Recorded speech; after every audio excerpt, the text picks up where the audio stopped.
Hi friends good morning. आज হচ্ছে 26শে জানুয়ারি রবিবার। সকাল সকাল ঘুম থেকে উঠে গেছি। এখন ঘড়িতে বাজছে 9টা। সকাল বলতে আমার সকাল হয় 8টার পরে, তো আজকে 8টাতেই উঠে গেছি, ওই জন্য একটু সকাল সকাল বলছি। উঠলাম, উঠে ঘরের টুকটাক কাজ করলাম, সব কাজ হয়নি এখনও। ওই ঘরে চিন্টু ঘুমাচ্ছে, ও উঠলে বিছানা ঝাড়বো, তারপর ঘর ঝাড় দেবো, তারপর মুছবো, স্নান করব, পুজো করব। শুধু এঁঠো বাসন ধুয়েছি, ধোয়ার পরে কাপড়গুলো ভিজতে দিয়ে এখন এক কাপ চা নিয়ে খেলাম। খেয়ে চিন্টু বাবার সঙ্গে গল্প করলাম। আজকে 26শে জানুয়ারি, ওদের একটা বিয়ে নেমন্তন্ন আছে আজকে। আমার ভিক্ষা ছেলের বউ ভাত, মানে ছেলের বিয়ে হয়ে গেছে, বিয়ে হয়েছে কবে 24 তারিখ। 24 তারিখে বিয়ে, 26 তারিখে বউ ভাত।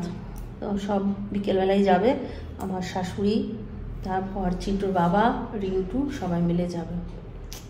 ওরা আনন্দ করছে আর আমরা এখানে খাপচি খাচ্ছি। খাপচি খাওয়া মানে জানো? খাপচি খাওয়া হচ্ছে যে জল থেকে যখন মাছগুলো তুলে নেয়, তখন যেই মাছগুলো মুখটাকে এমনি করে না, ওটাকে খাপচি খাওয়া বলে। আর এই বিয়ে বাড়ি হাতছাড়া করতে ভালো লাগে। সে যে গুজে কি সুন্দর যেতাম, সবার সঙ্গে দেখা হতো। এই ভিক্ষা ছেলের ফ্যামিলির সঙ্গে আমার অনেক দিন দেখা হয়নি, থাকলে দেখা হতো সবার সঙ্গে, বেশ ভালো কথাবার্তা হতো। ভিক্ষা ছেলের বউকেও দেখতে পেতাম, ভিক্ষা ছেলের নাম সৌরভ, সৌরভের বউকেও দেখতে পেতাম। ঠিক আছে, নেই ভাগ্যে, যখন আর কি করব। চিন্টু বাবারা যাক, ফটো টটো নিশ্চয়ই তুলে আসবে, তখন দেখব, আর গিয়ে একদিন দেখা করে আসবো, তাই না? এখন আমার রান্না বান্নার টেনশন হচ্ছে। টিফিনটা তো তাও আমার টেনশন করতে হয় না, কারণ চিন্টু তো উঠবেই ঘুম থেকে 1টার সময়। আর উঠে আর টিফিন সেরকম খায় না। যেদিনকে তাড়াতাড়ি ওঠে, কোথাও যাওয়ার থাকে, সেদিনকেই টিফিন খায়। আজকে বললো যে চুল কাটতে যাবে, চুল কাটতে যাবে, ও টিফিন খাবে না। সকালবেলা খেতেই চায় না ছেলেটা, জোর করে খাওয়াই আমি কোনো দিন। তো ও উঠুক, উঠে নিয়ে যদি চুল কাটতে যায় ভালো, না যায় তাও ভালো। আমাকে এখন দেখতে হবে আমি কী রান্না করব। এই প্রত্যেকটা গৃহিণীর এই একই টেনশন, সকালবেলায় ঘুম থেকে উঠে এক কি টিফিন বানাবো আর এক কি রান্না করব, তাই না? তো চলো, আমার টিফিন বানার ঝামেলা নেই। দেখি রান্নাঘরে ঢুকি কি রান্না করব, ওইটাই চিন্তা করছি। দেখতে দেখতে 9টা 10 হয়ে গেল। স্নান পুজো ঘরের কাজ সমস্ত কমপ্লিট করে চলে এসেছি। এইদিকে জোগাড় করে নিয়েছি, আজকে রান্না করব। এই যে পোলাও করব, একটু মশলাপাতি দিয়ে করব। মশলা পোলাও বলতে পারো বা তিহারি বলতে পারো, চিকেন ছাড়া। তো ওইটা করব। আর এখানে করব ফুলকপির রোস্ট। ফুলকপিও বড় বড় করে কেটে নিয়েছি। এখানে মশলা করব, এখনো করিনি, তোমাদেরকে দেখানোর জন্য শুধু রেখে দিয়েছি। এই যে পোস্ত, আর আছে এখানে কাজু বাদাম, এটাকে বাটবো। আর এর সাথে দেব অল্প একটু আদা আর পেঁয়াজ, তারপর এই মশলাটা বেটে নেবো। আর তার আগে কি করব, এটা অল্প একটু ঘি আর 1 চামচ এই মশলাটা দিয়ে ভালো করে মাখিয়ে নেব। তার জন্য আমাকে কি করতে হবে, তার জন্য আমাকে একটা পাত্র নিতে হবে।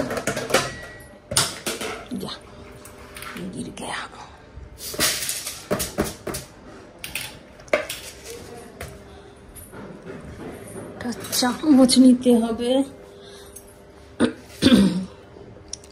হয়ে গেল মশলাটা। বাবা, এই যে এর মধ্যে 1 চামচ দিয়ে দিলাম আদা রসুন পেঁয়াজ বাটা, আর এর সাথে জিরে বাটা আছে। এবার দিয়ে দেবো ঘি। এটা ভালো করে মিক্স করে নেব, ব্যাস।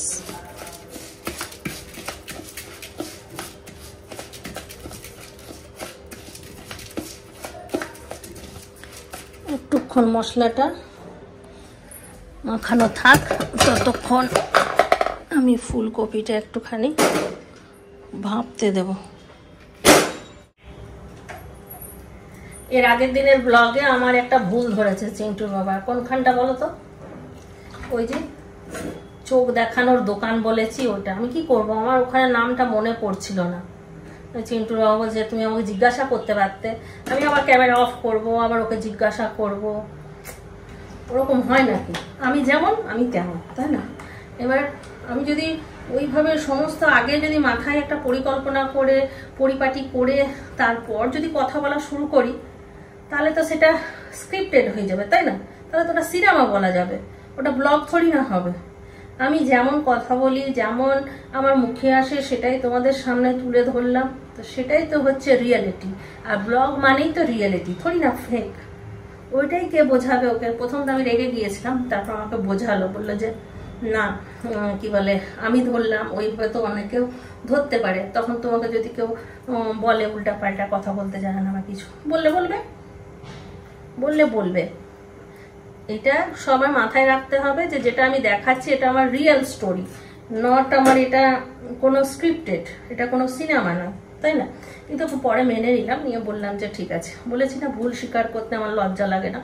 এটা ভুল হয়ে গেছে, কিন্তু ভুল হয়ে গেছে বলতে এটা আমার মানে ইচ্ছাকৃত ভুল।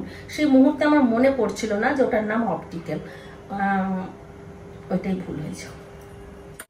এইখানে আমি মশলা করে নিয়েছি, একটা টমেটো দিয়েছি, অল্প একটু আদা আর ছোট ছোট করে পেঁয়াজ কেটে নিয়েছি। বাটবো, এটা আগে শুকনো গুঁড়িয়ে নেব, এটা যদি শুকনো না গুঁড়াই না বাটা যাবে। তারপর ওই মশলাটা দেব। মশলা বাটা হয়ে গেছে, এটা আমি একবারে পুরো রেডি করে নেব। দেব অল্প একটু লঙ্কার গুঁড়ো,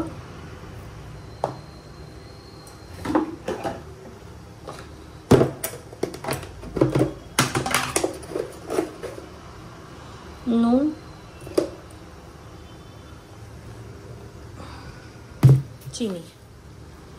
চিনি। রোস্ট একটু মিষ্টি মিষ্টি হয় তো ওই জন্য একটু চিনিটা দিলাম বেশি করে। হলুদ দেব না, আর কিছু দেবো? আর কিছু দেবো না, ব্যাস হয়ে গেছে। সাদা তেলটা কম আছে, পোলাওটাতে লাগবে। সাদা তেল দিয়েই করতে হতো রোস্টটা, যেহেতু সাদা তেল নেই সর্ষের তেলেই করব। তেল গরম হয়ে গেছে, এবার এতে ভাপানো ফুলকপিগুলো দিয়ে ভেজে নেব।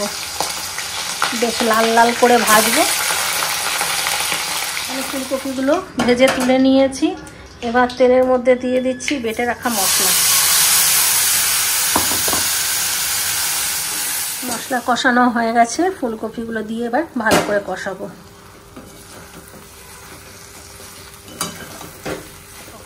এখনই কালারটা এত সুন্দর এসছে, এর মধ্যে হলুদ দিইনি, তাও কি সুন্দর কালার এসছে। এটা কষানো হয়ে গেছে, এবার জল দিয়ে দেবো।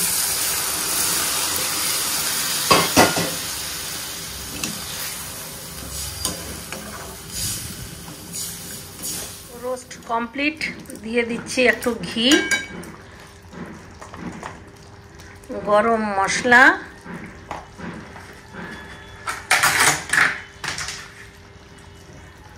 কস্তুরি মেথি,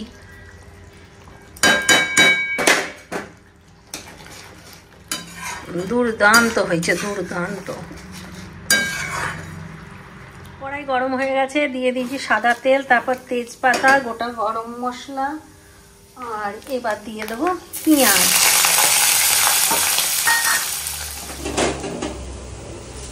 পেঁয়াজটা ভাজা হয়ে গেছে, এই যে মশলা মাখানো যে চালটা আছে এটা এর মধ্যে দিয়ে দিচ্ছি।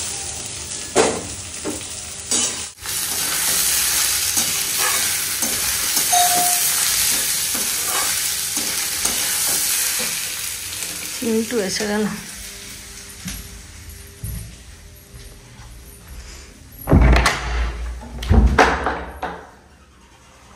এইবারে একটু চুলগুলো ছোট করেছিস। আমি ভাবছি ক্যামেরা অন করা আছে, তোমাদের সঙ্গে কথা বলছি, তারপরে দেখছি কি মা ক্যামেরাই অন করিনি। তো জল দিয়ে দিলাম, চালটা ভাজলাম ভালো করে, খুব সুন্দর গন্ধ বেরিয়েছিল, তখন জল দিয়ে দিলাম আন্দাজ মতন, আর নুন দিলাম, আর হালকা চিনি দিলাম, বেশি দিইনি, কারণ এটা মশলা দিয়ে করছি তো এটা একটু কম মিষ্টি হবে। এবার এটা একটু ভালো করে ফুটে যাক, ফুটে গেলে এটা আঁচটা কম করে ঢেকে রেখে দেবো। একটু কাজু কিশমিশ ভিজিয়ে রেখেছি, কাজু কিশমিশটা একটু দিয়ে দিই, আর একটু দিয়ে দিই গরম মশলা, ব্যাস কমপ্লিট। এটা অপশনাল, দিলে দিতেও পারো, না দিলে না দিতে পারো। আমি একটু গোলাপ জল দিলাম। চিন্টুর খিদে পেয়ে গেছে, আর একটুক্ষণ ভাপে রাখলে ভালো হতো। ছেলেটার খিদে পেয়ে গেছে তো ওকে দিয়ে দেবো। এই হচ্ছে পোলাওয়ের ফাইনাল লুক। আজকে চিন্টুর গন্ধে খিদে পেয়ে গেছে, বলছি হেভি গন্ধ বেরিয়েছে। আর এই হচ্ছে রোস্টের ফাইনাল লুক। ভালো হয়েছে। মিষ্টি কম দিয়েছো? হ্যাঁ, মিষ্টিটা কম দিলাম, কারণ এই রোস্টটাতে চিনি আছে তো অনেকটা, ব্যালেন্সটা ঠিক রাখবে। দুটো মিষ্টি খেলে মুখটা মেরে দেবে।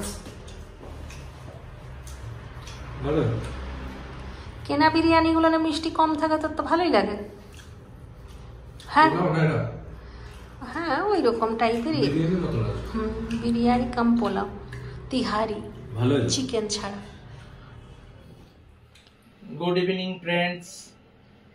আমার বিখ্যাত ছেলে সৌরভের শুভ বিবাহ। তো আজকে বউ ভাত, আমি রিন্টু মা তিনজন মিলে চললাম বউ ভাত খেতে নান্দনিক হলে।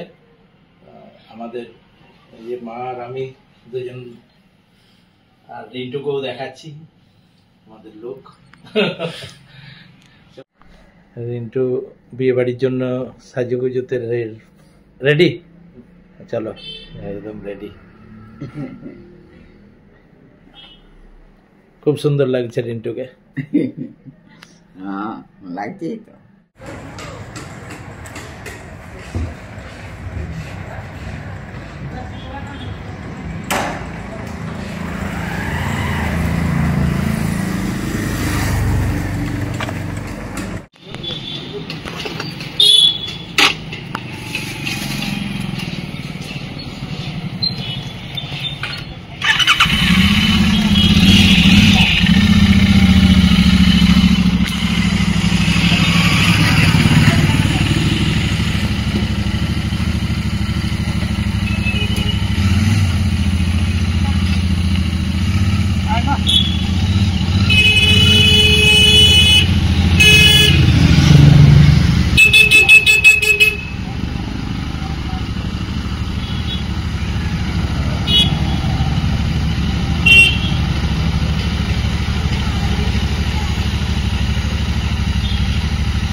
রিন্টু পৌঁছে গেছে নান্দনিকে, আমরাও যাচ্ছি পেছন পেছন।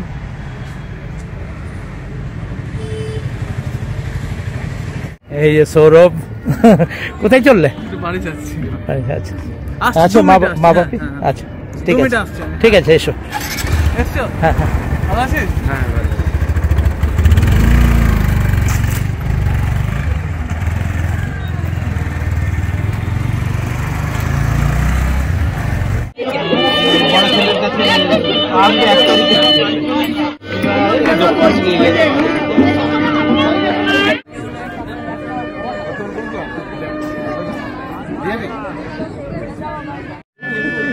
এই কবে এসছো?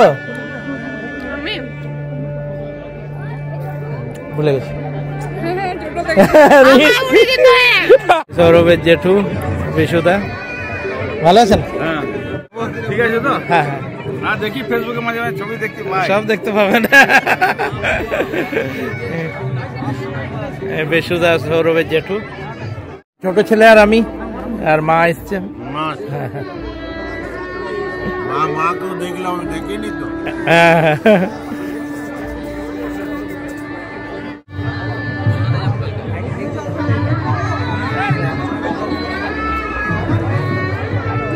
ঠাকুমা খাবে? ছেড়ে দে, তুই খা।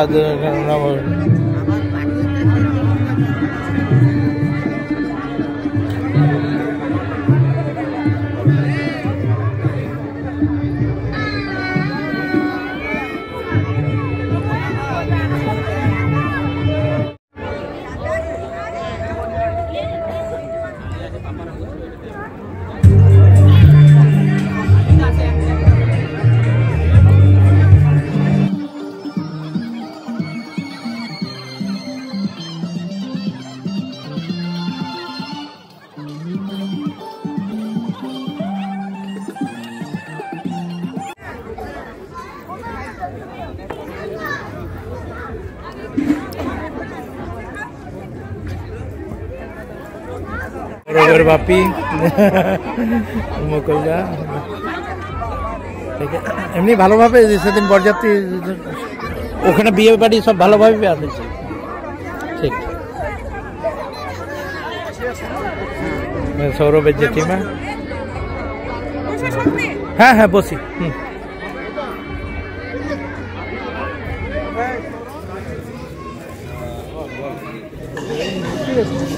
কিছু বলা নেই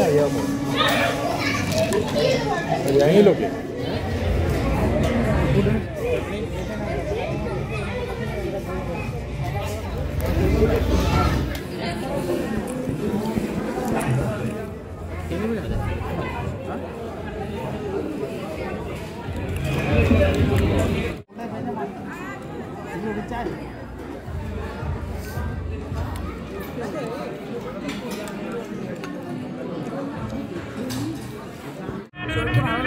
হ্যাঁ সবকে ভালো লাগছে, বউটা বেশ কম বয়সে।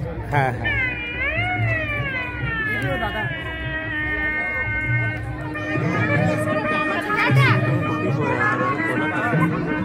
কেন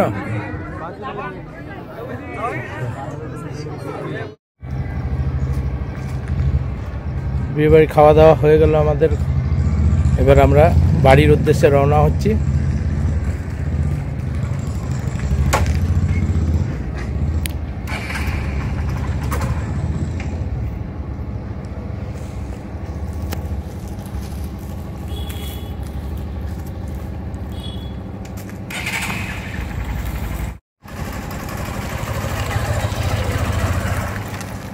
বিয়েবাড়ি থেকে আমরা বাড়িতে চলে এসেছি। তাহলে ব্লগটা আজকে এই পর্যন্তই। টাটা, গুড নাইট, খতম।